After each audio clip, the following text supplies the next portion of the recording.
Bungie, bonjour, and welcome to another episode of the Bungi Beat.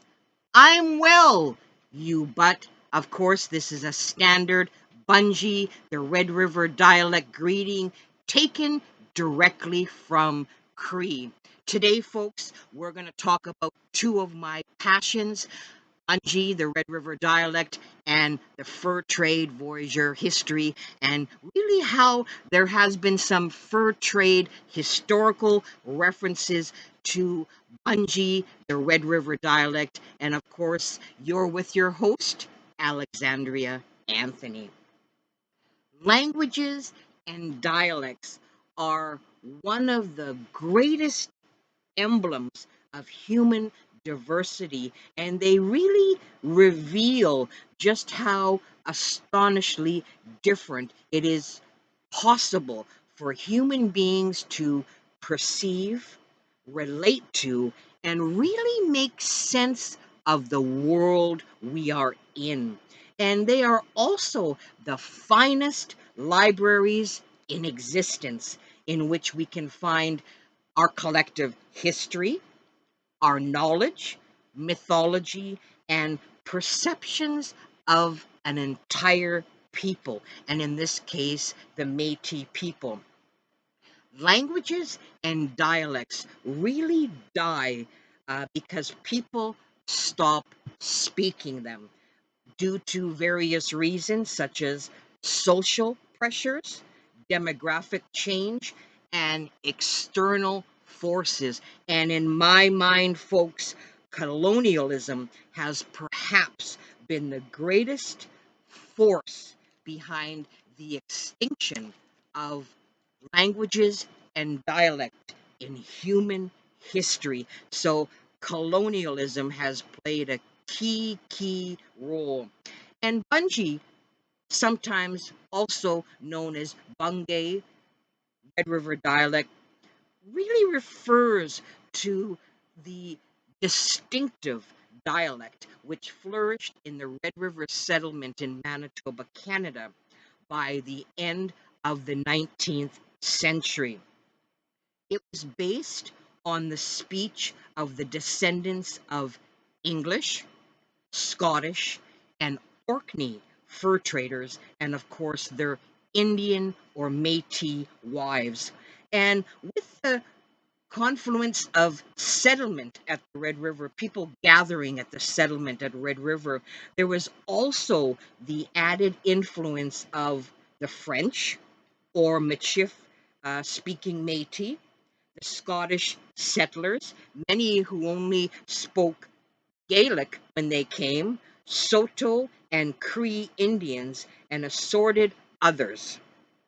The social and family really intermingling of all those linguistic components seem to have settled in a dialect of Scottish English with a very strong Cree component, with, of course, pieces of French and Gaelic. And this particular speech pattern could be heard throughout the Red River settlement in Manitoba, Canada, and according to folklore, was very distinctive to that region. In 1951, Scott and Mulligan published an article entitled, and I quote, "The Red River Dialect," end of quote, in the Beaver magazine. And in this article, Bungie is described as, and I quote, "a curious dialect which combined some of the characteristics of both Scottish and Orkney English and Cree. The Orkney man talked English with a Scottish accent and with the lilting cadis of his Norse ancestors." End of quote. Very interesting description there. Almost from its very inception in the early 19th century, the Red River settlement in Manitoba, Canada, has been noted for its linguistic diversity. So that's a well known fact. And J.J. Hargrave in 1871 observed that, and I quote, "A man whose usual language is English and one who speaks French alone are enabled to render themselves mutually intelligible by means of Cree, their Indian mother tongue, though each is totally ignorant of the language ordinarily used by the other." End of quote. And many of the people involved in the fur trade, out of sheer necessity, had to be multilingual to be able to survive in the fur trade game. John MacDonald of Garth, here's an example of it, for example, was a Northwest Company partner and farmer who, again, very clear example of this. And he was born in 1771 near Callander, Perthshire, Scotland, and he died in 1866 near Cornwall, Canada West. And I think the book The Savage Country by Walter O'Meara has a very interesting passage, and pay close attention to this passage. And I quote, "He was a huge, violent man, 6 feet 4 inches tall, with a bushy beard and long hair, both flaming red. His speech, especially when he was excited, was an odd mixture of Gaelic, French, English, and various Indian dialects." And end of quote. And you know what, folks? Sure sounds like Bungee, the Red River dialect to me, folks. Here's another interesting fur trade source by Alexander Ross, and he mentions, and I quote, "narrations which were made up of an almost unintelligible jargon of the English, French, and Indian languages." End of quote. And this was noted in 1856. An anonymous traveler observing a Red River cart train south of the Red River settlement commented in, and I quote, mentioned it a polyglot jabber of the Métis drivers, and he heard, and I quote, "fine broad Scotch, a smattering of Gaelic and Irish brogue, and a plentiful mixture of rapidly uttered French patois." End of quote. And this was cited in Gilman, 1979. And it's also interesting that Spry in 1985 cited that there was no doubt that this polyglot jabber was indeed Bungie, the Red River dialect. Also, the Honorable John Norquay, 1841 to 1889, for instance, who we know is a Métis, who is also a premier of Manitoba, has been described as speaking fluent English and French, as well as being a master of two Indian languages, Cree and Saulteaux, and he could also converse in Sioux. And there have been a few references where it's more than probable that the Honorable John Norquay, of course, would have been a fluent Bungee, the Red River dialect speaker. It is also interesting to note from a historical point of view that the term Bungee first occurred in the York Factory Journals in the year 1741. And this is in reference to the various bands of Indians that were visiting the fort. And it's also quoted in Stovall in 1978.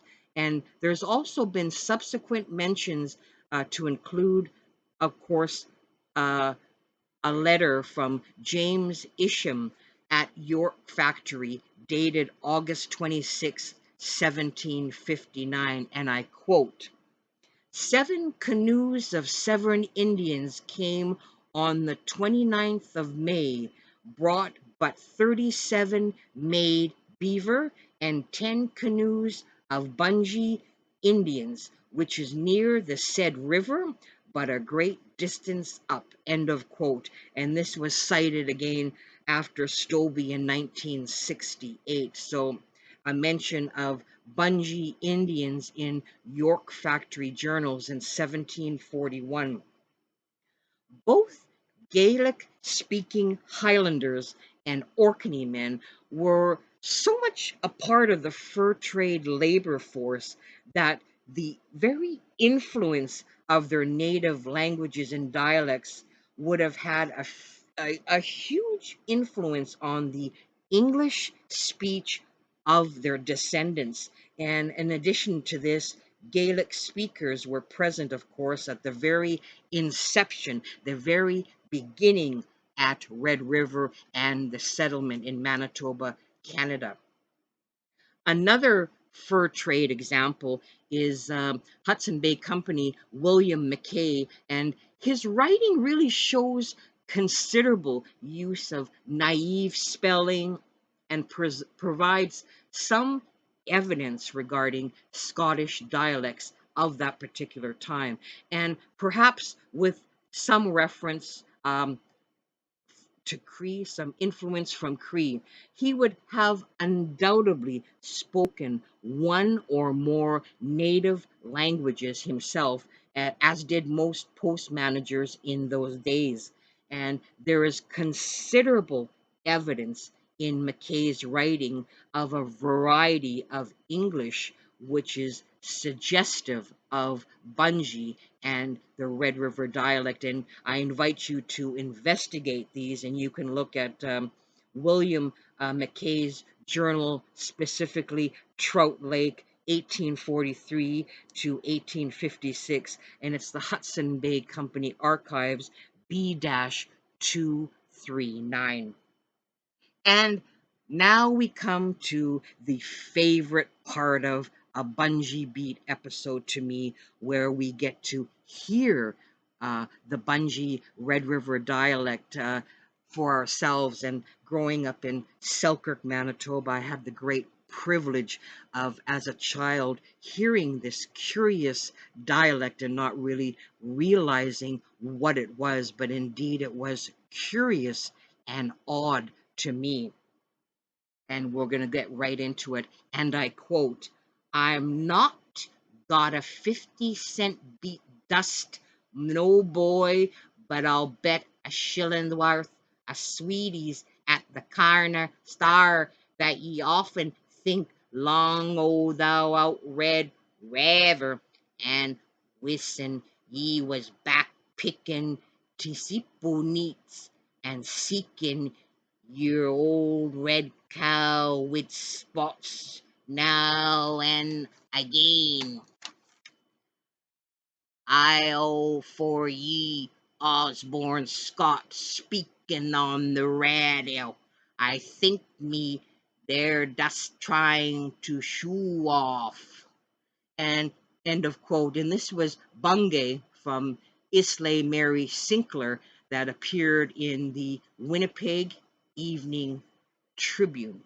And there was also a letter in response to a very irate letter titled, and I quote, "Not offensive to Red River descendants," end of quote, and about Osborne Scott's article submitted by Mrs. A. Kipling on January 7th, 1938. And Kipling really felt that Scott had belittled and insulted the Bungee speakers of the Red River, which in fact Osborne and another contributor were saddened by the vanishing of Bungee, and that their children would not know the accents and dialect, and wanted to remember the humor as well. And we're going to go right into it. A little bit of a trigger warning. There's a little bit of some offensive language for some, and I quote, "I, my fur, ye Osborne Scott, ye show be properly assem of yeself, ye dirty trash, insulting decent people from the river, just like as if ye aren't one yeself in ye English shoes and checkered suit, and like as if ye never saw a vine yourself or slucked a lantern. Perhaps even you think you're smart, like a stupid ass. But when ye two starts on Sunday, you'll see the people be mocking at ye, and ye'll be wishing ye could go in hindsight farmost, like as if you were in stepping already. End of quote. So, very vivid examples of Bungee, the Red River dialect, and a few words that we used in this episode.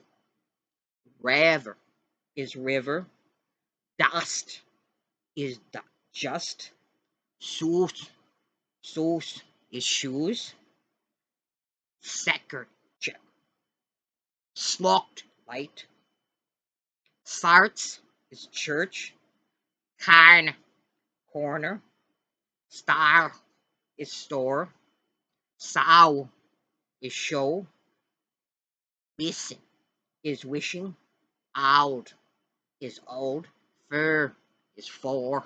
So, folks, very, very important that we preserve Bungee, Bungay, the Red River dialect for future generations. And really, there should be initiative for the Métis in Manitoba to want to preserve this dialect because so many do not know that it even exists. And it should be our duty to do whatever we can to preserve Bungie, Bungay, the Red River dialect. And I will continue on my mission to ensure that this happens. And I hope you enjoyed this episode today. And I would like to thank each and every one of you for tuning in. And I can promise you much more to come. Take care.